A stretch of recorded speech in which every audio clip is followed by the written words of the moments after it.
और जम्मू कश्मीर के प्रभारी तरुण चुग ने कांग्रेस पर हमला बोला है। उन्होंने कहा कि कांग्रेस पाकिस्तान की भाषा बोल रही है। कांग्रेस नेताओं की जुबान इन दिनों पाकिस्तान की भाषा बोल रही है।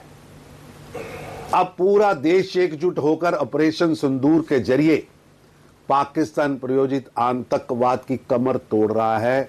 तब कांग्रेस सवाल उठाकर आतंकवादियों का मनोबल क्यों बढ़ा रहे हैं? ऑपरेशन सिंदूर केवल एक सैन्य अभियान नहीं है, भारत की निर्णायक कमिटमेंट है, वचनबद्धता है, जिसने पाकिस्तान की आतंक फैक्ट्रियों पर सीधा वॉर किया है, विश्व स्तरीय आतंकीय फैक्ट्रियों को समाप्त किया है।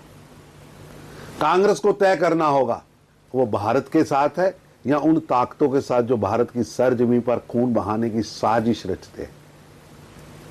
जब भारत सरकार आतंकवाद के खिलाफ वैश्विक समर्थन जुटा रही है, तब कांग्रेस का भ्रम फैलाना निंदनीय है, शर्मनाक है और दर्दनाक है।